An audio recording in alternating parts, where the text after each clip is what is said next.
Emma Lebaille, Mes Essentiels avec... Claire Gaudriot.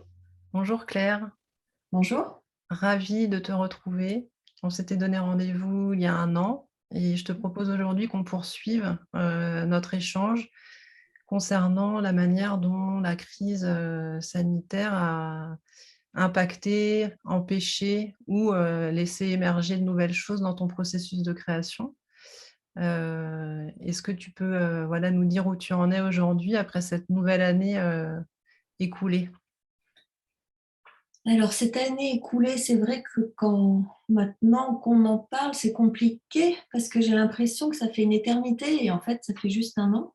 Il s'est passé tellement de choses qu'on a l'impression qu'il s'est passé 5 ans en un an. J'ai beaucoup travaillé, il y a eu plein de choses et puis beaucoup de choses non abouties, c'est-à-dire j'ai eu plusieurs expos et des expos fermées, des expos sans vernissage, où on ne rencontrait pas forcément les gens. Donc, il y a eu cette frustration, quoi. C'était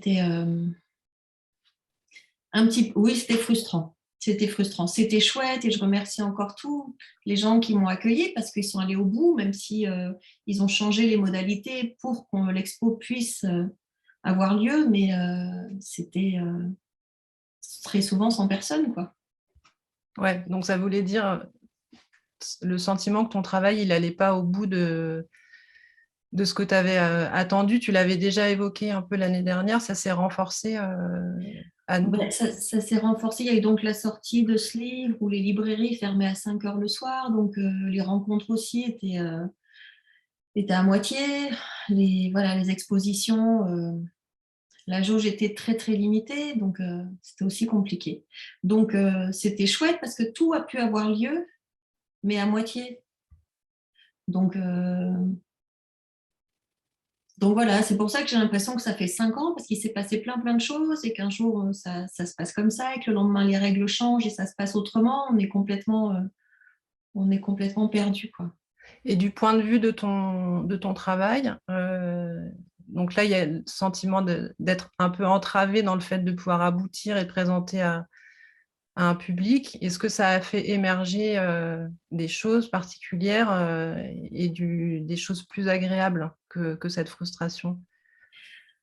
En fait, pendant le premier confinement, j'ai commencé mon livre, c'est Ma collègue de mamie, un projet un peu plus personnel auquel je tenais beaucoup avec ma copine Leïla. Et donc j'ai commencé ça et au début ça a été un petit peu compliqué et après et ça m'a porté toute l'année.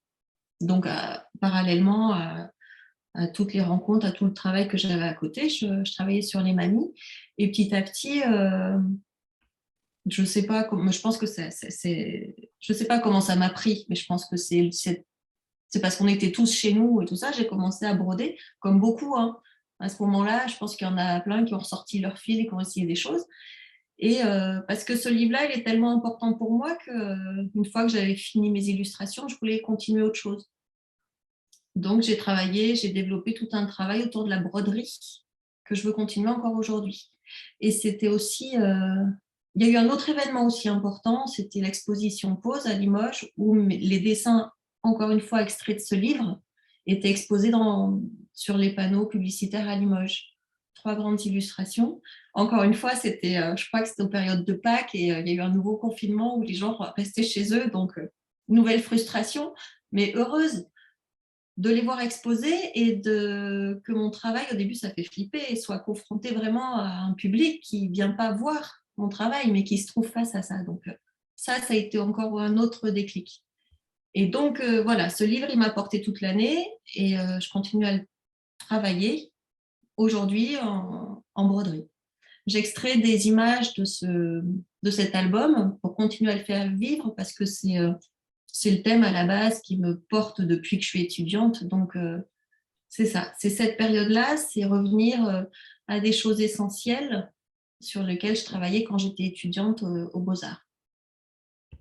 Et que tu avais laissé de côté depuis Oui. cette période-là.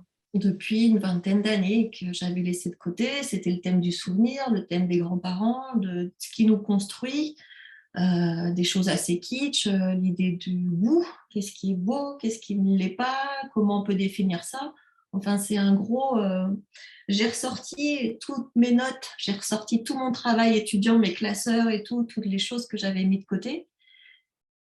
Et là, bon, là, j'avoue que ces quelques mois, je dois le mettre entre parenthèses parce que j'ai plein d'autres choses à faire, mais je sais que ça va me porter, ça y est, c'est parti, quoi. Je vais faire autre chose. À partir de ça, je vais construire un travail vraiment personnel. Et qu'est-ce qui a déclenché vraiment le fait que tu t'autorises à replonger dans ce travail que tu avais laissé de côté?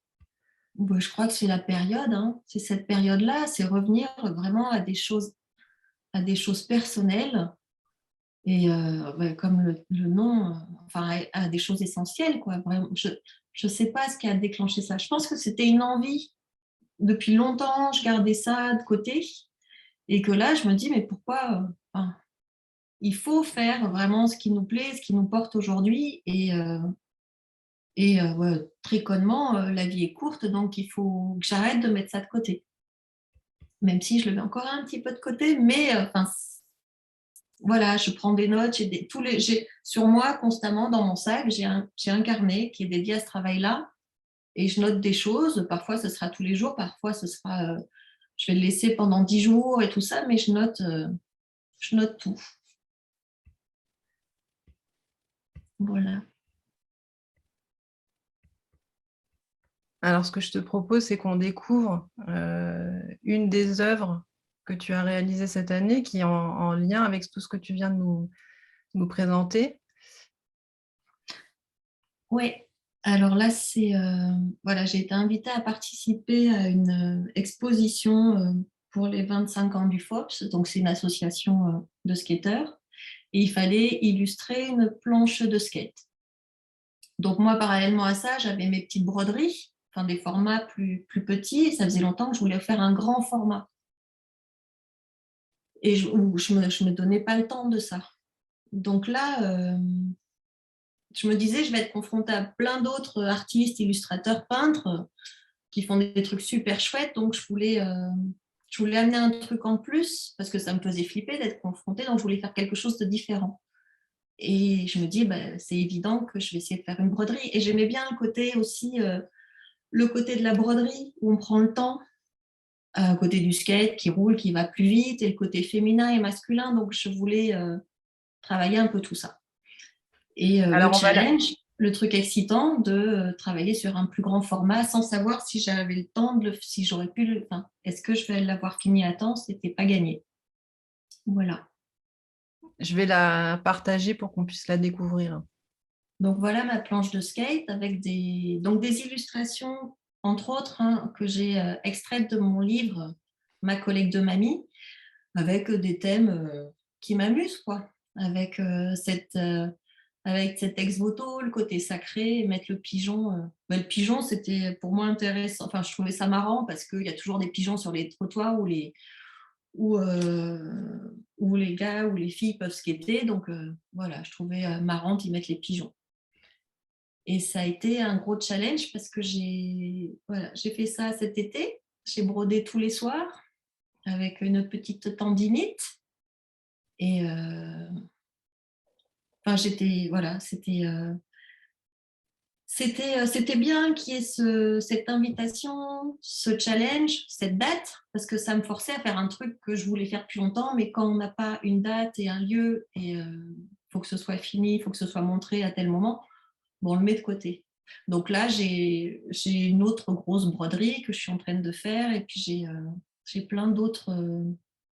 Je vais continuer à développer ce thème, toujours sur les mamies, sur ce souvenir, je vais broder des vieilles blouses, j'ai brodé une vieille culotte de mamie. Enfin, c'est pas pour moquer ou pour rigoler, mais c'est pour se rendre hommage, quoi. Enfin, si, c'est pour faire sourire aussi, c'est vachement important, mais c'est un côté, voilà. Et puis le fil, c'est la douceur du fil.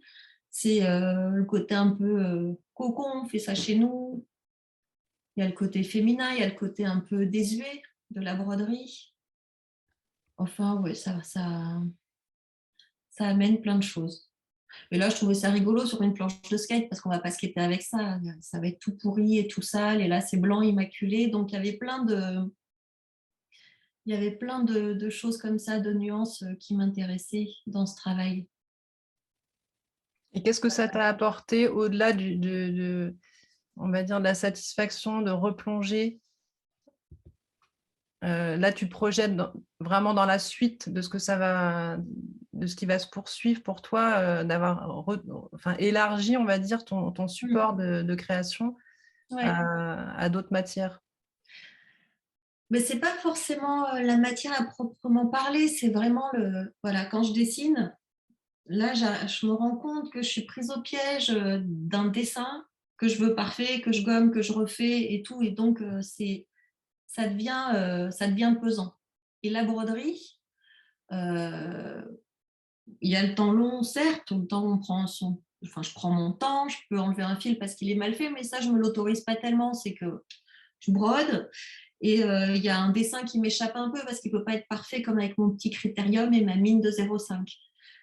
Donc, ça m'apporte ça que j'arrive pas à retrouver dans le dessin. J'arrive pas à avoir cette liberté de dessin. J'arrive pas à me libérer de ça, de vouloir un dessin parfait. Enfin, parfait, je l'entends, quoi, parfait, parce que les proportions, un regard, j'ai passé vachement de temps sur les regards, sur les bouches ou les mains, parce que je veux qu'on ait des émotions par rapport à ça. Et la broderie, ça me libère de ça. C'est pour ça, donc c'est pas forcément le côté fil ou tissu, c'est ce côté un petit peu brut. J'arrive pas à me, j'arrive pas à voir ça en dessin. J'aimerais, hein, hop, faire mon truc comme ça, mais j'arrive pas. J'ai un espèce de blocage. Donc la broderie, ça m'offre ça en fait. Et Ok. puis là, je cherche à en faire toujours plus grand, mais les dessins, broderie, je sais pas, je cherche.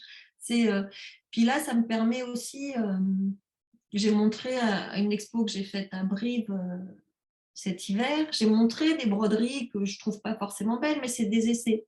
C'est que là, aujourd'hui, je me permets aussi de montrer des choses qui sont pas du tout abouties, que j'aime pas forcément, mais pour montrer le processus et pour montrer le travail. Jusqu'à ce qu'à un moment donné, je montre que les broderies que j'aime et que celles que j'assume à fond, mais c'est un moment de création que je partage vachement plus en fait. Je ne saurais pas l'expliquer. Il y a quelque chose qui s'est passé dans mon travail où je vais montrer les trucs pas finis, pas aboutis, ou l'erreur ou les défauts. C'est la richesse de ce travail-là. Et donc, dans ce que tu évoques là, il y a à la fois un nouveau rapport au temps, une nouvelle liberté, malgré toutes les contraintes dans lesquelles tu as été euh, enserré, comme on pourrait dire. Euh, Juste pour, on va dire, conclure sur ce nouveau regard sur ton travail, comment tu définirais ta place d'artiste aujourd'hui dans le monde dans lequel on est? Comment c'est d'être artiste aujourd'hui dans notre monde si étrange? Euh, c'est pas facile, mais je pense que je sais pas. Enfin, personnellement, moi, c'est le choix de dire non à des choses que j'ai plus envie de faire, travailler qu'avec des gens avec qui je me sens bien, mais c'est un choix et c'est aussi un luxe. C'est pas forcément, c'est pas toujours facile. Mais je dis ça alors que là, j'arrive pas à dire non et que je suis un petit peu. Enfin, j'ai pas le temps de me mettre à mon travail personnel, donc je me considère pas ces mois-ci comme une artiste puisque je peux pas créer vraiment des choses qui me sont chères. Donc voilà, se définir comme artiste, c'est pouvoir avoir le luxe et le temps et le choix de faire ce qu'on veut et de montrer ce qu'on veut. Ce serait ça, quoi. C'est ouais. Montrer ce qui me plaît sans concession. C'est ça que j'aimerais faire.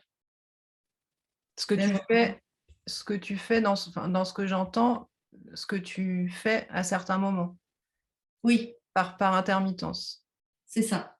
C'est que j'ai pas le luxe aujourd'hui de travailler à temps complet sur un projet personnel.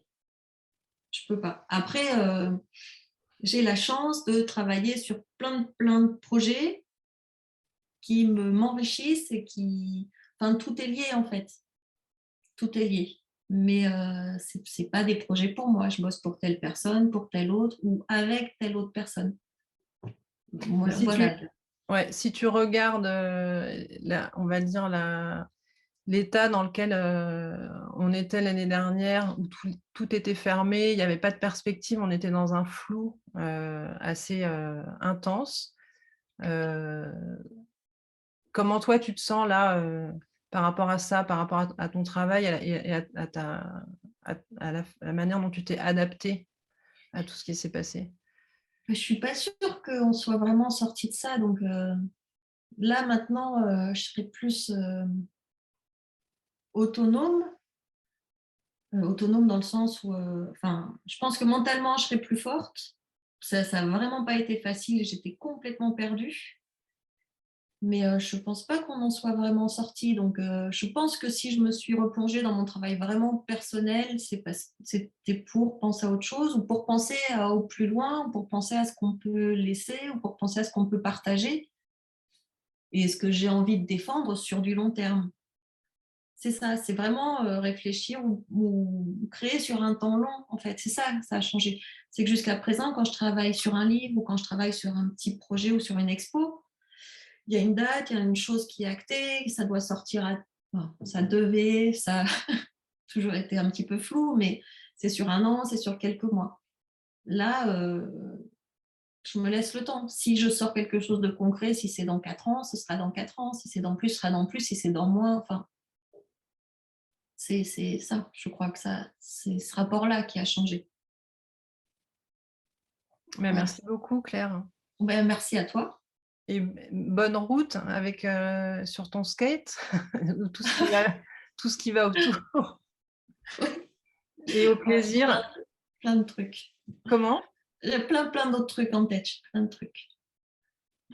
Bah, au plaisir de te retrouver. On ne va pas forcément se donner rendez-vous dans un an. On verra comment les choses évoluent, mais au plaisir de te retrouver. Avec grand plaisir. Merci. Merci à toi.